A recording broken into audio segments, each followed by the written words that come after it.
Hey, and welcome to the fourth and final short lecture from Chapter 10 in your textbook. So, today we're going to talk about the body, sexuality, and organizations, right? So the question becomes why worry about such things? Why even discuss bodies and sexuality in terms of the workplace, because sexuality is a private thing, right? Uh, I mean, in theory, yes, but in practice, no. What we find, of course, is that employees' bodies and their sexuality have been the focus point or a focus point of control for organizations for a long time, right? Scholars like Burrell, for example, have pointed out that throughout the growth of industrial capitalism, organizations sought to control employee sexuality because they thought it interfered with their productivity. So, when we look at things like when there are policies in place in organizations that prohibit relationships between coworkers, now we see those, and oftentimes we think, oh, okay, well that's really because it can create problems with sexual harassment and generate lawsuits and so on. But in reality, the reason that this was originally controlled, or the reason corporations sought to control sexuality and sexual relationships amongst employees, was because they thought it made people less productive, right? So it cost them money. Now, of course, everyday organizational life is filled with sexuality, whether or not people really want to admit it, right? I mean, we pretend like we check sexuality at the door, but we don't, right? And all you have to do is look around any organization, and you'll see this, right? You'll see people having affairs, people, sleeping with one another. I mean, this is just the nature of the beast, so to speak, right? So as a result, we see a little bit of a shift now. So now we see that organizations are not so much attempting to eliminate sexuality. They figured out, hey, listen, this isn't something that we can make people check at the door. So instead, they're trying to exploit it in order to raise productivity, in order to make money, right? Because that's what for-profit organizations do. So in this sense, the body and sexuality are seen as an organizational resource that can be exploited for the gain of the organizations. And, like anything else that can be exploited, then, organizations monitor and control expressions of sexuality, as well as harnessing it as a commodity that has value for the organization. Now, of course, the most obvious way that we see this is through advertising. So we see good looking people advertising products, and we think, oh, if I get that, I'll be sexy and beautiful like that person, right? So that's a very clear and obvious, sort of overly simplistic way of thinking about it. But it's also being used as a way to enhance the customer brand experience. So by that, what I mean is that we see organizations actively looking to hire sexually attractive people, uh, regardless of their sexual orientation, right, or gender, hiring sexually attractive people in order to create sort of a better brand image, in order to make a more pleasing experience for the customer, and so on, right? Some obvious examples come to mind. So Hooters, I mean, what in the world is Hooters about except the exploitation of sexuality? I mean, wings, I guess. It's about wings. But it's also about Hooters, right? I mean, that's the name of the place. They don't make any bones about the fact that they're exploiting sexuality. Interestingly, my wife loves Hooters, which is really weird. Like, she likes to go there because she really likes their food, which I find to be really weird. But okay, no problem. Another example would be Abercrombie, excuse me, and Fitch. So I don't know if y'all are old enough to remember that at one time Abercrombie and Fitch was like the it brand in malls. Malls, what are those, right? But for a long time there, I'd say during I guess the 90s and early 2000s, Abercrombie was sort of the it brand.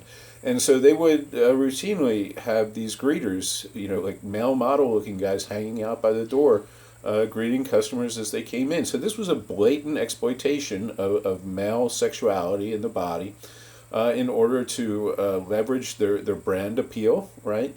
And just use sexy people to make a better shopping experience, right? So this would, of course, be the customer service arena. So we see in this area, the interactions between employees and customers are carefully managed in order to maximize profit. That's what it's all about when you walk in and the pretty Hooters girl is there, or you walk in and the buff Abercrombie guy is there. So in this sense, what we're seeing is that it's not just about emotion labor. It's not just about smiling at the customer when you feel sad. I mean, here it extends into the world of sexuality. So a lot of times you'll find places that, oh, we have a fun culture here, right? And what that means is oftentimes they encourage flirting, dating. They want people to wear sexy, hip outfits, or wear less, right? I mean, and so it's extending this notion of corporate control beyond people's emotions to their sexuality, right? And so in this sense, bodies and sexuality are being used by organizations as a resource.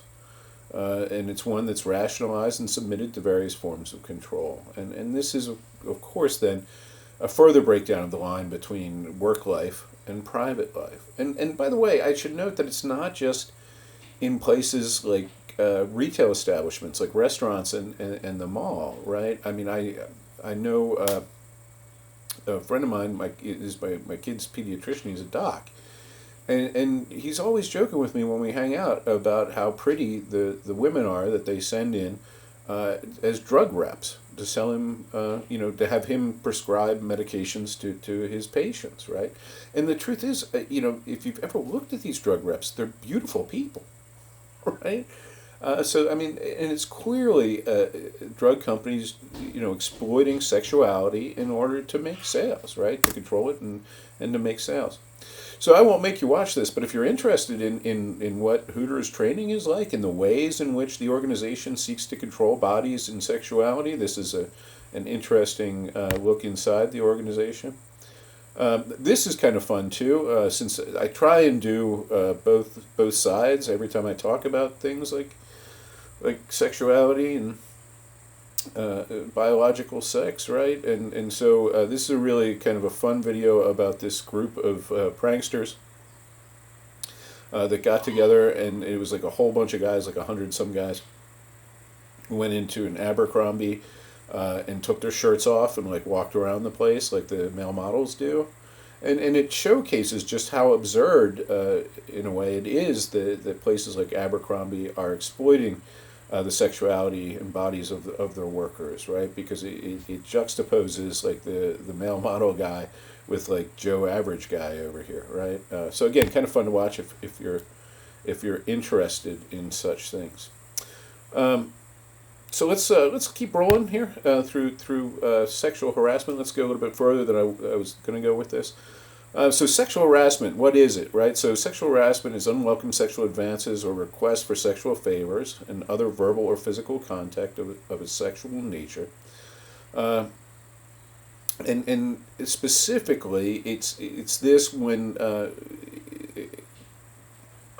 the acceptance or rejection of this conduct can affect an individual's employment, right? So, I mean, this is a term that we've all heard a lot, but when we dig into it a little bit more, we find that there are two forms that are the most common. And the first is the form where you create a hostile work environment, where, and oftentimes this happens between colleagues that are peers, right, where one is harassing the other to the point where they just don't feel comfortable going to work anymore, right? Now, the other form most commonly happens between supervisors and subordinates, and that's the quid pro quo, right? Like if you sleep with me, then I'll give you a promotion kind of thing, right? That's what's meant by quid pro quo. But it's interesting that even though we all talk about it all the time, and even though it's become a source of major concern in almost every large organization, we find that people have a hard time defining it and accurately or coming to a consensus about whether or not it's happened. Right? So in other words, what we find is that sexual harassment appears to be subjective for people, right? What some people view as sexual harassment, other people don't, right? So as a result, there's a strong interpretive element to it. So one person might think it's just teasing, another person might think it's harassment, right? And so as a result, this means that what counts as harassing behavior is often open to interpretation.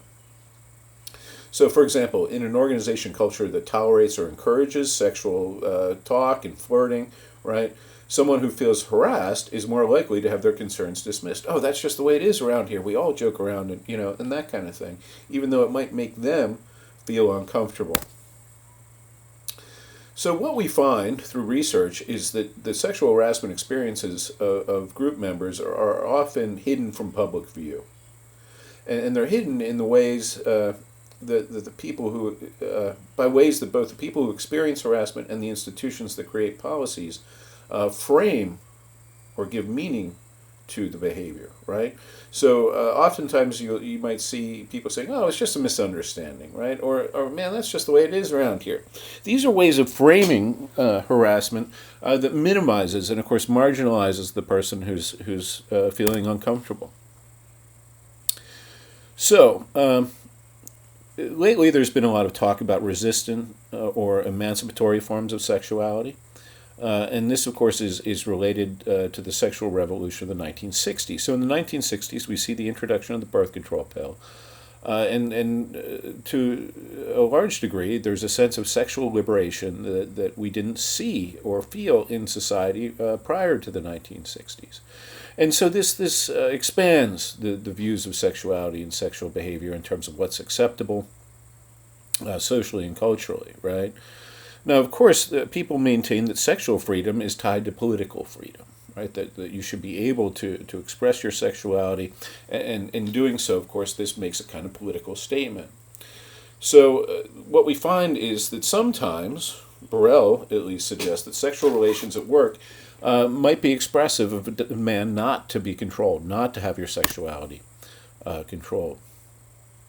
Now, of course, just like whiteness had become sort of the normalized or normative version of white maleness, it became the normative perspective in organizations, we see that heteronormativity or being heterosexual, this was the norm for ages in organizations as well. Recently, however, we have an increasing number of openly gay workers who are resisting heteronormativity in organization. And so they're rejecting the idea that heterosexuality doesn't need to be the frame that we use to make sense of the world around us. And they're making progress, right? Because now we see a lot of companies extending benefits to partners of gay employees, right? So extending health benefits and so on. And the success of the gay rights movement has really recently, in the past 20, 30 years, has helped to create organizational and corporate climates, rather, that are more open for gay and lesbian employees.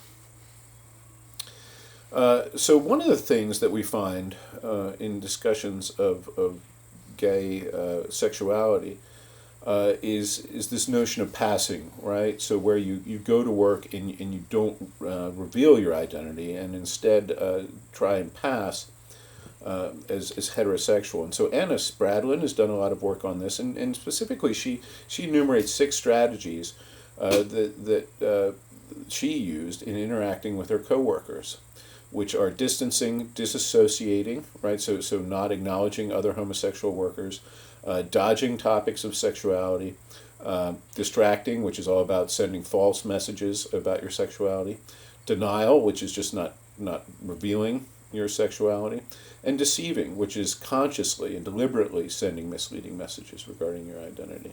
And what Spradlin points out is that this creates excessive amounts of emotional and psychological labor for the employee who's doing it, right? They have to work extra hard, in a sense, to hide their own identity from their coworkers. All right, well, that covers Chapter 10, and thank you for checking this out.